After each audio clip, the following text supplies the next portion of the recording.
అందరికీ అక్షయ తృతీయ శుభాకాంక్షలు. వైశాఖ శుద్ధ తదియనే అక్షయ తృతీయ అంటాము.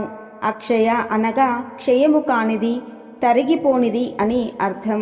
ఈ రోజు చేసే దాన ధర్మాలు మనకు ఎంతో మంచి ఫలితాలను అందిస్తాయి.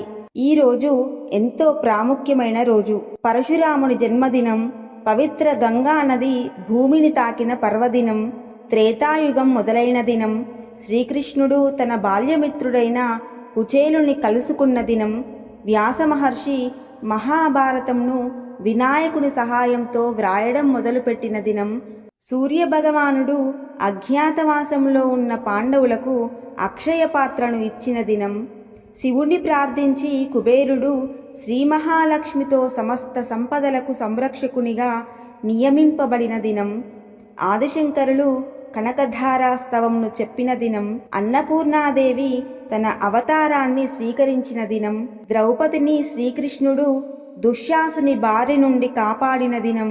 ఇలా ఈ అక్షయ తృతీయ ఎంతో ప్రాముఖ్యమైనది. స్వస్తి.